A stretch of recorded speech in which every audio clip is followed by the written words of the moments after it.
اللہ صلی اللہ علیہ وسلم نے ارشاد فرمایا، قیامت کے دن عرش الہی کے سائے میں وہ شخص بھی ہوگا جسے کوئی حسب نسب والی حسین عورت اپنی طرف برے ارادے سے بلائے اور وہ کہے کہ میں اللہ سے ڈرتا ہوں۔ رسول اللہ صلی اللہ علیہ وسلم نے فرمایا، ایمان کی سب سے مضبوط گرہ اللہ کے لیے دوستی رکھنا اور اللہ کے لیے دشمنی رکھنا اور اللہ کے لیے محبت کرنا اور اللہ کے لیے نفرت کرنا ہے۔ رسول اللہ صلی اللہ علیہ وسلم نے فرمایا، وہ وقت قریب ہے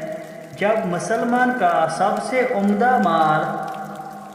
اس کی بکریاں ہوں گی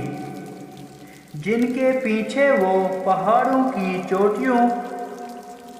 اور برساتی وادیوں میں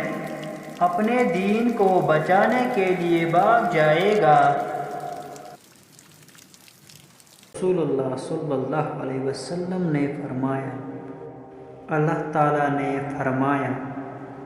کہ میں اپنے بندے کے اس گمان کے نزدیک ہوتا ہوں جو میرے متعلق کرتا ہے۔